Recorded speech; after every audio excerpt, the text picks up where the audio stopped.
नमस्कार, मैं डॉक्टर अरुण कुमार। आज का विषय कोरोना और भारत।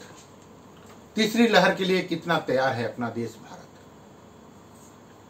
मौजूदा समय में हम जिन विकट परिस्थितियों से गुजर रहे हैं वह संभवतः सदी का सबसे क्रूरतम और भयावह काल है। चीन के वुहान नगर ने निकले इस अदृश्य दुश्मन ने पूरी दुनिया को अपने आगोश में ले लिया है।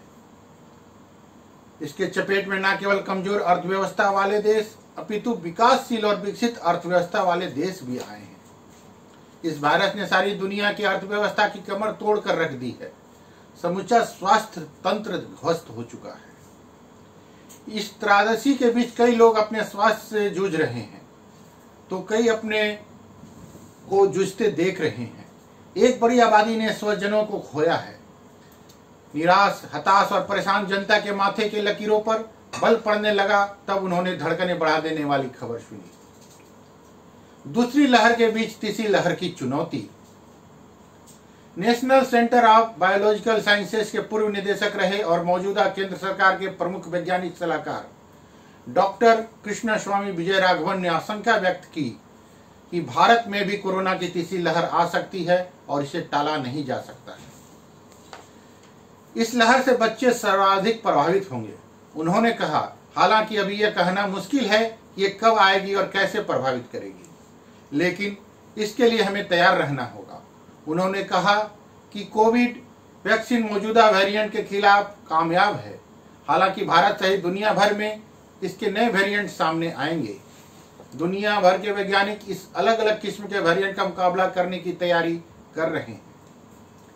कनाडा और यूरोपीय देशों में कोरोना के तीसरी लहर के प्रभाव को देखते हुए विशेषज्ञों ने अनुमान जताया है कि भारत में इसका प्रभाव सितंबर माह तक देखने को मिल सकता है। डबल म्यूटेंट वाले कोरोना वायरस के दूसरी लहर ने न केवल भारत अपितु पूरे विश्व में खासी तबाही मचाई हुई है। ऐसे में तीसरी लहर की आहट ने समूचे विश्व के शीर्ष स्वास्थ्य संगठनों, सरकारों, प्रशासनिक अमले के साथ ही आम जनमानस को भी गंभीर चिंता में डाल दिया है। पहली लहर सर्वाधिक बुजुर्गों के लिए घातक रही, दूसरी लहर युवाओं के लिए और तीसरी लहर बच्चों के लिए सर्वाधिक घातक है। हालांकि राहत देने वाली बात यह रही है कि डॉक्टर विजय राघवन ने पुनः कहा कि तीसरी लहर को देश में कहीं भी आने से रोका जा सकता है। बरसते स्थानीय सरकारें, प्रशासन और स्वास्थ्य विभाग कोविड-19 गाइडलाइंस के समुचित अनुपालन करना सुनिश्चित करें। विजय राघवन ने कहा, कोरोना की लहरों और उसके आंकड़ों की बजाय इस बात पर चर्चा करना चाहिए कि आखिर लोकेशन, टाइमिंग और इसका असर क्या है। यदि हम कदम उठाते हैं तो हर जगह पर कोरोना संक्रमण की तीसरी लहर का असर नहीं दिखेगा। यह इस बात पर निर्भर करता है कि कोरोना संकट से निपटने के लिए राज्य स्तर पर, जिलों में और स्थानीय स्तर पर गाइडलाइंस का किस तरह से पालन किया जाता है। उन्होंने कहा कि कोरोना के ऐसे मामलों में आसानी से निपटा जा सकता है जिनमें लक्षण देखने को नहीं मिल रहे हैं।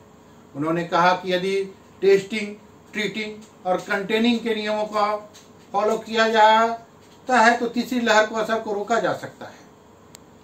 तीसरी लहर के लिए कितना तैयार है भारत। अगर विश्व के परिप्रेक्ष्य में भारत को देखें तो भारत 135 करोड़ की आबादी के साथ विश्व का दूसरा सर्वाधिक जनसंख्या, 7वां सबसे बड़ा क्षेत्रफल और 5वीं सबसे बड़ी अर्थव्यवस्था वाला एक विकासशील देश है। आबादी के लिहाज से हेल्थ केयर सेक्टर में डिफेंस सेक्टर के बजाय तुलनात्मक रूप से समय बजट का कम हिस्सा ही खर्च किए जाने की परंपरा रही है। लेकिन कोरोना वायरस रूपी इस अदृश्य शत्रु ने मौजूदा सरकार को अपनी प्राथमिकताएं पर पुनः विचार करने के लिए विवश कर दिया है। ऐसे में जब अमेरिका, जापान, इटली, जर्मनी समेत अन्य विकसित यूरोपीय देशों की स्वास्थ्य सेवाएं ध्वस्त हो गई तो भारत की दशा चिंताजनक होनी ही थी। ग्लोबल हेल्थ सिक्योरिटी इंडेक्स प्रकोप को रोकने, पता लगाने, रिपोर्ट करने और इस पर अमल करने की अपनी क्षमता के आधार पर देशों की रैंकिंग करता है। इस संस्था ने भारत को 195 देशों में 57वां स्थान 57 स्थान दिया है। भारत की हेल्थ केयर एक्सेस की रैंकिंग 149 रही और इंफ्रास्ट्रक्चर प्राप्यता 124वें स्थान पर। बहरहाल पहली लहर में सकुशल पार रहे भारत को टीकाकरण से राहत की उम्मीदें थीं, लेकिन जब तक वैक्सीनेशन होता तब तक दूसरी लहर ने पूरे देश को झकझोर दिया। चुनाव में व्यस्त सरकार के लिए इस बात का अंदाजा लगाना मुश्किल था कि दूसरी लहर ऐसी तबाही मचाएगी, जबकि सरकार ने इसके इंतजाम ही नहीं किए। कुप्रबंधन, असफल प्रशासन, नौकरशाही का हावी होना, अस्पतालों और चिकित्सा व्यवस्था को लड़खड़ाता ढांचा, गांव में बदइंतजामी ने सरकार की पोल खोल कर रख दी। ऐसे में सवाल उठता है कि भारत तीसरी लहर के लिए कितना तैयार है। दूसरी लहर में हाल बेहाल, चिकित्सा ढांचा सस्ता हाल। इधर दूसरी लहर में हालात भयावह है। देश की राजधानी में हजारों लोग ऑक्सीजन सिलेंडर के अभाव में भटकते रहे। शमशानों में चिताओं को जलाने की जगह नहीं बची। अब जबकि हालात संभले हैं तो सरकार चौकन्नी तो हुई है, लेकिन गांव में हालात खराब हो रहे हैं। संक्रमण का आंकड़ा तेजी से बढ़ रहा है, जबकि प्रतिदिन मरने वालों का आंकड़ा सरकते हुए 4500 से आगे निकल रहा है। हालात चिंताजनक है। ऐसे में तीसरी लहर से निपट पाना सरकार के लिए आसान नहीं होगा। इधर लंबे समय से लगातार काम कर रहे कोरोना वॉरियर्स जैसे पैरामेडिकल स्टाफ, पुलिस प्रशासन, सफाई कर्मचारी, सार्वजनिक वितरण प्रणाली में लगे हुए लोग बहुत थक चुके हैं तथा बहुत ही तनाव में हैं। फिर भी राष्ट्र को बचाने के लिए इनकी तीसरी लहर की रोकथाम हेतु पुनः कमर कसना ही होगा। इस निर्णायक युद्ध में सबका योगदान अविस्मरणीय और अतुलनीय होगा। सरकार के अलावा जनता को भी खुद को जागरूक बनाकर, आत्मविश्वास से लबरेज होकर, संयम का परिचय देते, कोविड गाइडलाइंस का समय समय पर जारी दिशा निर्देशों का ईमानदारी से पालन करते हुए सरकारी तंत्र का सहयोग करना होगा। इस युद्ध में जनता को अपने घर में रहकर अपने बुजुर्गों, महिलाओं और बच्चों का ख्याल रखते हुए 2 गज की दूरी, मास्क है जरूरी को आत्मसात कर कोरोना के खिलाफ इस निर्णायक युद्ध में हर किसी को यथासमर्थ सहयोग करना ही होगा। धन्यवाद। आपका अपना डॉक्टर अरुण कुमार।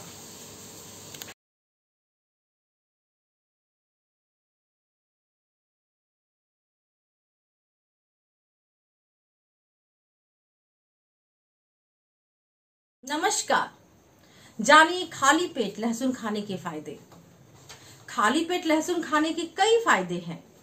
आयुर्वेद में लहसुन को औषधि बताया गया है और इसके कई चमत्कारी गुणों का जिक्र किया गया है। ऐसे में लहसुन आपके स्वास्थ्य को ही नहीं बल्कि आपको शारीरिक तौर पर भी स्वस्थ रखता है। कई घरेलू नुस्खों के तौर पर लहसुन का प्रयोग किया जाता है। अगर आपके पेट में गैस हो रही है तो आप लहसुन को भूनकर खा सकते हैं। इससे आपको फौरन राहत मिलती है। लहसुन सर्दी, खांसी से लेकर फ्लू तक कई बीमारियों में बेहद लाभकारी होते हैं।